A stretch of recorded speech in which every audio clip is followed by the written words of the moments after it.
Welcome to Life Planning 101, brought to you by Kennedy Financial Services of Eastland. Tune in every Monday morning at 8:30 on KATX and KWBY, and again on Saturday morning at 9 on KATX and KWBY as Angela Robinson joins Terry Slavens to share important financial information to help you live life on purpose. Insurance, investments, estate and tax planning, and much more. All covered now on Life Planning 101. Well, very pleasant. Good Monday morning, everyone. Welcome into Life Planning 101 on KATX KWY. Glad to have you along, and glad to have Angela Kennedy Robinson along. And Angela, we have a guest this morning. Yes, we have a wonderful guest, a good friend, and someone that I have gotten to know over the last several years. And I mean, just a guy that has a heart of gold, and he is so passionate about being in the industry that we are in with planning, and it is truly an honor to have him with us here this morning. He's been in business for over 39 years in this industry, and he's still, I think, as passionate as he probably was day one. So we have a ball of fire on the line with us, which I'm really excited about it. But I want to ask you a question, Terry. What do you think is the absolute best thing that you're going to be guaranteed about being an entrepreneur?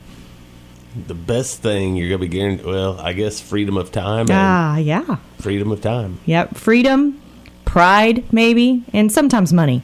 Hopefully money, but that doesn't always work out, which is why we bring Jim Farmer on the show with us this morning. He's a managing partner with FSG, and his son is in business. He's a family business like us, and he's always coming up with such wonderful ideas, and he actually got published in Forbes, and it's a two-part section, and I saw this piece come out, and I said, Jim, would you please come on our show with us and talk about this, because it's absolutely phenomenal. At one time, he was the vice president of Wachovia Securities and Prudential Securities, and helped lay the groundwork for the nationwide business and estate planning program. Wow. So this is a guy that really knows his stuff. And for him to be on Life Planning 101, I tell you what, we got quite the treat this morning. And he's going to be telling us, so as I was reading through here, about how to have $500,000 of income in retirement with a 6% effective tax rate. Wow. Yeah. How about them apples, right? So, Jim, are you with us this morning? I sure am. Yes. I got to say this. You missed your calling. You should be doing this full time. Oh, well, I absolutely love doing this show. It's so much fun. And I actually have to tell on myself. Last week, my husband was in the grocery store. Someone saw him and said, "Oh, your wife, she's the one that does those shows. She's quite the entertainer." I agree. I thought, entertainer, that's something I haven't been called before, so add that to my resume. But thank you, Jim, and we're so happy to have you on. And I know you've got a good little teaser about what you're going to talk to us about and get into the guts later on in the show. But, I think you mentioned something to me in response to doing this about how much of an impact y'all have actually made with talking about this with people in the last several months. And, where's that coming from? What's happening there? Well, I think part of it is that I'm talking about trying to lower your tax bracket at retirement. And as financial advisors, everyone's running around, trying to lower everybody's fees. But the truth is, the worst fee is the taxes. And with what's going on in Washington, we're all worried, to death about having to pay more taxes. And I think we're being fooled a little bit on what people's tax brackets are and how much we're really going to have to pay down the line. So we're focusing in on building a team of people that help lower your tax bracket in retirement. And our overall goal is to get people below 10%. And we're having really good success on high-income people, which you normally would think would have no chance at all. And it's fun. I guess that's my elevator speech for the day. Yeah, I think it's so true. I was visiting with a couple earlier this year, and we were looking at he's probably going to be entered into a forced retirement this year. And, the biggest threat to them is taxes. If tax rates go up, it could blow up everything. And I think it's so important now to be thinking about what this really means. So, Jim, we're excited to have you on the show. Can't wait to hear from you after the break on what you're doing to keep people with $500,000 of income at a 6% tax bracket. Welcome back. Life Planning 101. We have a great guest with us. He's going to share lots of information. Angela? Yes, so happy to have Mr. Jim Farmer, and his name implies something very special to him as well. Even though he resides in a big city, he grew up on a farm, and he knows our agriculture well. And so we hit it off from the very beginning and working together, being able to learn from each other. And, we're just so honored to have you on the show, Jim. And these articles that you got published in Forbes, they're just great. How to lower your tax bracket in retirement. And the second one was adding the sale of a business with that. So there's a lot of information here, and I don't want to waste any more time. I want to know from you, what are you doing? How are you doing this?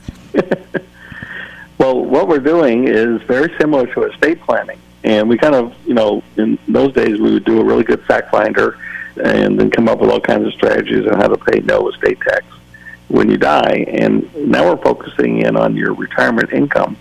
And we think there's a huge problem. I mean, in the old days, it was really easy to lower your tax bracket. You put 30 to 40% of your money into tax-free bonds. The rest of it went into equities with the idea that would cover inflation. And then the tax-free bonds would give you income, and that was your tax-free income because bonds were paying 5, 6. I can remember when they were up in the 8% range. But none of that works anymore. You have been in the business for a while. Yeah. And so we don't talk about inflation too much, so that isn't the big issue that it was 20 years ago. And municipal bonds are down, the yield's so low that it really doesn't accomplish lowering your tax bracket.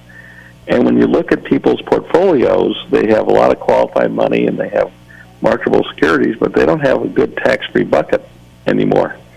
And they really are just told, okay, well, with these assets, you're going to have to pay a lot of tax. And that's kind of the assumption. And we're kind of saying, hey, there's ways to get tax-free income in today's world. And muni bonds, of course, would be in that category, but we're looking a lot at Roth IRAs, and we're showing people how to convert Roth, their IRAs to a Roth and their 401ks to a Roth without having to pay the tax up front. Which is impressive. I think that's been a whole interesting part of it. And then we're also utilizing life insurance. Life insurance has phenomenal tax breaks in it, but sometimes it has a lot of fees. Yes. And so we're using an institutionally priced product that has much, much lower fees. And it's the same kind of thing that General Motors buys in all their key executives. And it really acts like an investment. Doesn't have any surrender penalties or anything. But all the income coming off of it comes out tax-free. And so that's another tax-free bucket. And then we're using charitable giving ideas. And all the charitable giving ideas have been around since the 60s. But most people don't realize that if you bring charity into the mix, we could create some tax breaks. Yeah. And so we combine Roth IRAs, the institutional life insurance, and charitable giving. All of a sudden, the tax brackets go down, down, down, down, down. And that's kind of what we're focusing on. That's impressive. I think so many people are wrapped up in the investment itself. I got to go find the investment. And really, a lot of times it's that chassis. You can't get good gas mileage if you're driving a diesel truck. It's just not going to happen, right? Right. So, if you're always looking towards brokerage as an answer, it just doesn't work that way, especially as you mentioned in today's interest rate environment. That's amazing. You mentioned charity. I know a lot of people we work with, one of the questions we ask is, do you have any charitable inclinations? And the answer I get is usually no major ones. And then when you ask, would you have any charitable inclinations if you didn't disinherit your kids or change your lifestyle? The answer's much different. So, yeah. So, is it? I guess in this case, is it just a matter of whether you're choosing to pay the IRS or paying something that you care about? Well, it's even kind of nice. It's usually what you think is, I'm going to give money to charity, and if I do that, I'm never going to get it back.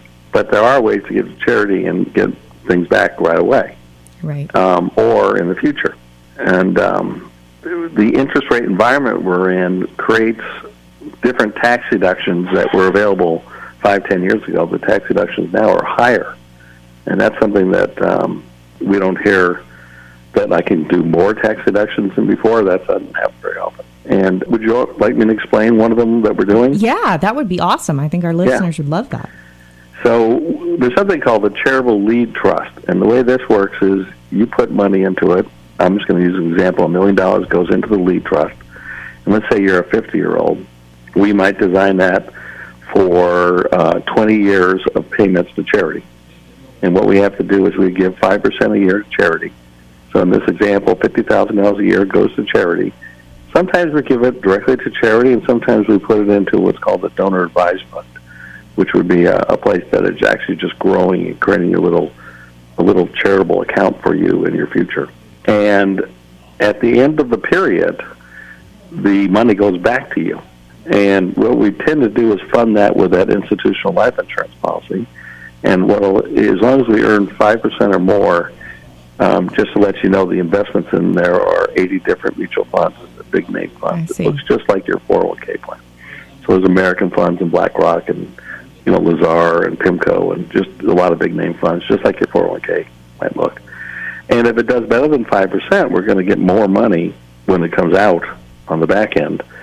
And let's just say it earns 7%, we probably end up with about $1.5 million. But all that money is available for tax-free income. So we've now created a $1.5 million bucket. Now, up front, we put $1 million in, we're going to get a $950,000 tax deduction all up front. Wow. So let me guess. Roth conversion? So exactly. So what we're going to do is now we're going to convert $1 million of Roth money, IRAs to a Roth, and then that'll grow to a little over $2 million in 15 years. Tax-free. Tax-free bucket again. Yeah. So between the two, we now have a $3.5 million tax-free bucket. And I guess it's just what your opinion is. Maybe you don't think that the trillions of dollars being pumped into our whole economy right now means lower taxes in the future. Right. Well, but it's interesting. So if you listen to Washington, I'm not trying to pick on politics by just saying Washington. They're saying people $400,000 and above are going to have to pay tax. And the definition of a 1%er is at $500,000. So they're basically saying the top 3% of America is going to have to pay a lot more taxes. But they have low brackets on the other end. So they don't want the people below $400,000 to pay a lot of tax. They want everything to be paid for by everybody above that 3% right kind of line. So if you take $150,000 of income off of ordinary income, which might be your Social Security and some IRA money, things like that, the tax on that's only about $11,000. And then it's about $15,000. And then if you do the same thing with capital gains tax on the low level on $150,000, the tax on that's about $25,000. So on the first $300,000 of income, we're at $40,000 of tax. If I can pull $200,000 off of those tax-free buckets that we just created, that $3.5 million, I can now have $500,000 of income, and my total tax bill is $40,000. That's in impressive. that example, it's 8%. That's impressive. Is your tax bracket, and all we're doing is taking advantage of the lower tax brackets. We're taking advantage of a charitable giving idea that creates a huge tax deduction. That allows us to convert your IRA 401k to a Roth, and then inside the charitable trust, while it's growing, we're creating another tax-free bucket, and all of a sudden we're down to 8% bracket. And if you look at that retirement person you were talking about, the early retirement, mm-hmm. if you put into their futuristic projections an 8% bracket versus a 30, their picture will look 10 times better. Oh, yeah. And, it gives people a more secure retirement. It gives them a lot more flexibility. It usually means the kids are going to get more money in the end. Absolutely. 'Cause most of us don't always spend more money. We just spend what we would have anyway. But but it gives you more security, and it also gives you more money eventually for the kids. Yes. So as author Alan Lakin says, he says planning is bringing the future into the present so that you can do something about it now. Sounds like you need to act now, right? Yes. Well, when we come back, we're excited. Jim Farmer, we're going to have part 2, adding the sale of a business to retire and keeping that bracket low. You're not going to want to miss it right here on Life Planning 101. Final segment, Life Planning 101. I'm not going to take any more time. I'm going to give it back to Angela. Yes, I know. It's some good stuff. We have Mr. Jim Farmer, a Forbes Council's member, and actually wrote an incredible 2-part article about how to lower your tax bracket in retirement, even for people over $500,000 of income in retirement. Normally, that would be an astronomical bill. And if you missed the second segment of the show, you have to go back and listen to it. It's absolutely incredible. And we're going to be talking more about some of those strategies, but we're going to be talking about adding the sale of a business when you retire. And I think for business owners, that's always dreaded because the first thing they think of is how much is Uncle Sam going to get out of that deal. So, Jim, with no further ado, thanks again for being on the show and sharing with us your wisdom. Thank you. So it's funny that if we say we want to lower someone's tax bracket, we can't just say this will work for everybody because it depends on where their assets are. You could have the same net worth as one person, and if it's all in IRAs, you're going to have to do something different than if it's all in real estate. But a really common problem is a lot of your net worth is in a business. Yes. And how do you sell your business and not end up paying a lot of taxes and then, of course, pay a lot of taxes when you're retired after you sell your business? And so we've come up with a kind of a lower your tax bracket strategy, again, for the person that has a lot of their money in the business that wants to transition out in 5 to 10 years type of horizon. And it kind of says don't wait until you get old or someone comes along and makes you an offer or you get sick and then all of a sudden you want to get out. Right. If you do that, typically most businesses don't have their books in order. No. And that causes a huge problem. And the reason for that is that you can really be creative on tax planning, income tax planning, when you own a business. Yes. And you can make yourself look pretty broke. And when it comes to selling your business, that's not what you want. You want to be able to look at, it's a successful business, and they usually go back 3 to 5 years. So our big difference is we want to get hold of the business owner at least 5 years before they want to retire or sell the business. And we want to work with their CPA and the bank and help them get their books in the best shape possible. Because if you wait till the last second and go back 3 to 5 years, there's nothing you can do to correct the past. So you need to get ahead of that. The second thing is that many times they want to sell their business to their children or key employees. And if you do that, they can't typically afford to buy you out. They don't have the money. And so we call this idea of making them bankable and give them enough money to put down about a 20% down payment. And so if you think about a 55-year-old with a 25-year-old son or daughter, maybe we would say to them, okay, I'm going to retire in 10 years. And if you do, let's say I want to sell my business for $5 million.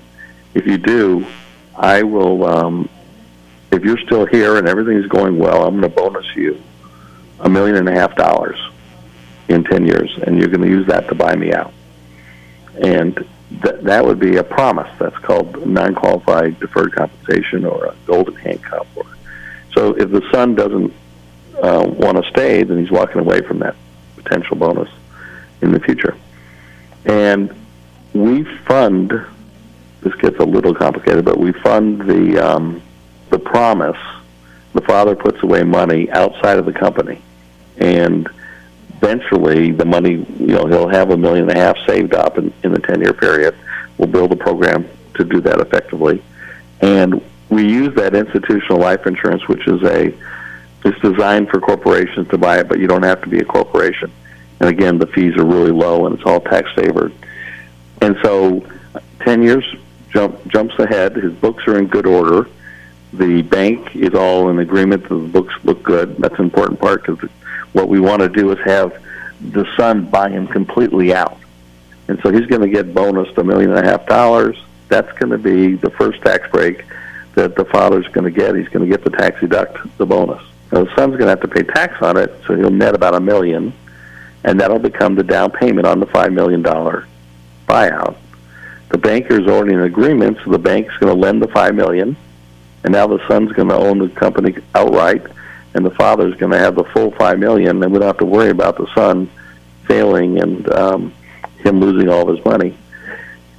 We are when he puts that $1.5 million into the company, his cost basis is going to go up.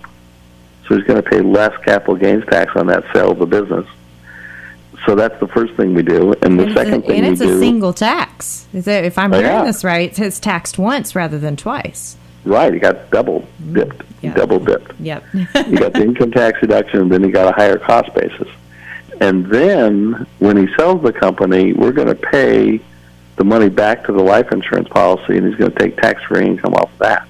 And so when we're all done, our goal, again, is to get that person below 10% when he retires on that $5 million of cash, and they'll be able to sell the company for an outright sale instead of an installment sale, and for the son to completely own the company and not have to worry about, mom and dad hounding them and say you're not doing a good job. So it takes a few years to get it to all work, but we find it's received really, really well, and more importantly, it's not what everyone does. Everyone waits, and then when it happens, they get their buyout, but it's probably as much as 50% less than it should. Oh, sure. Especially if you get taxes wrapped up in there. And, I hear people all the time say, well, I'll just owner finance. And I can't tell you how many times people have come to us as an introduction after a sale. And we've watched that owner financing fall apart 7-8 years into the deal. And it's devastating. It's devastating for both parties, because had they had the money maybe a little bit different, it could have done things a little different. And then, as the retiree, that was what they were banking on was, if you've been a business owner, this. You've probably lived broke until you retire. That's the way it's supposed to be, if you're that true entrepreneur, right? I don't know about that, but that's what happens. And I saw in here, I think this is really important, that basically you're recreating the installment sale through a third party too, which is really interesting. Yeah, there's a way to do it where you can spread your tax out over a 10-20 year period and not do it through your key employees or your children. Yeah, you can do it with a third party, and it'll be fully guaranteed. But the nice thing about that is it spreads your tax out over that period of time, and you're getting to take advantage of those low brackets. You sell the company all in 1 year and pay the tax in 1 year. You only get the low brackets once. Yeah. We do it over 20 years, we get it 20 times. Yeah. Big difference in the income brackets. Oh, yeah, absolutely. Yeah. Well, Jim, we are out of time. We're going to have you back on. Absolutely. We are just so excited to have you as a partner, friend, and the ability to be able to piggyback off of your wisdom and that you've gained throughout the years. So thank you for being on the show with us. My pleasure. Enjoyed it. And thanks a lot, Angela. And thank all of our listeners at Life Planning 101. We hope to have you on next week so you can hear from us and be able to learn a little bit more in regard to taxes. It is tax season, so we're hitting it hot and heavy. You don't want to miss it on Life Planning 101. Thank you for joining us for Life Planning 101, brought to you by Kennedy Financial Services of Eastland. Tune in every Monday morning at 8:30 on KATX and KWBY, and again on Saturday morning at 9 o'clock on KATX and KWBY for more Life Planning 101. Advisory services offered through Smart Money Group, LLC, a registered investment advisor. Securities offered through Calton & Associates Incorporated, member FINRA SIPC. Kennedy Financial Services Incorporated is an independent of Calton & Associates Incorporated and Smart Money Group, LLC.